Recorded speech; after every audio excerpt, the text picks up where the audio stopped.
अस्सलाम वालेकुम जी।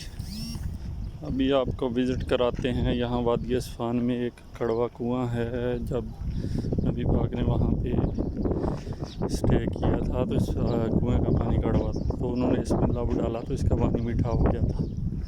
अभी हम आपको इसका विज़िट करवाते हैं, दिखाते हैं आपको। ये है वो सारा एरिया बना हुआ।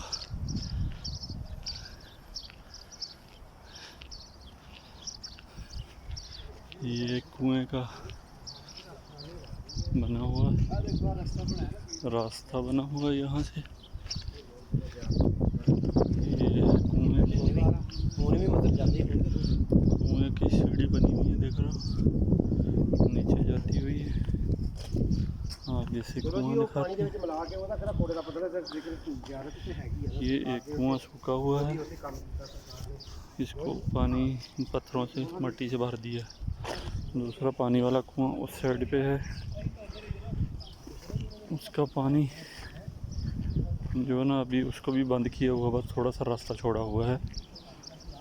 बस लोग आते हैं विज़िट करने के लिए, दूर दूर से चेक करके जाते हैं।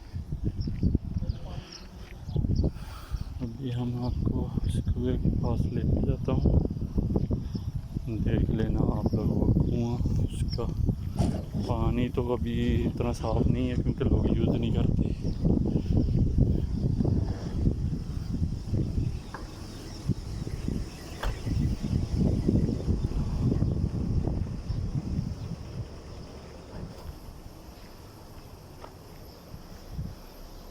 ये है वो सामने कुआं पानी वाला, जिसमें से नबी पाक ने अपना लब डाला था और इसका पानी मीठा हो गया था।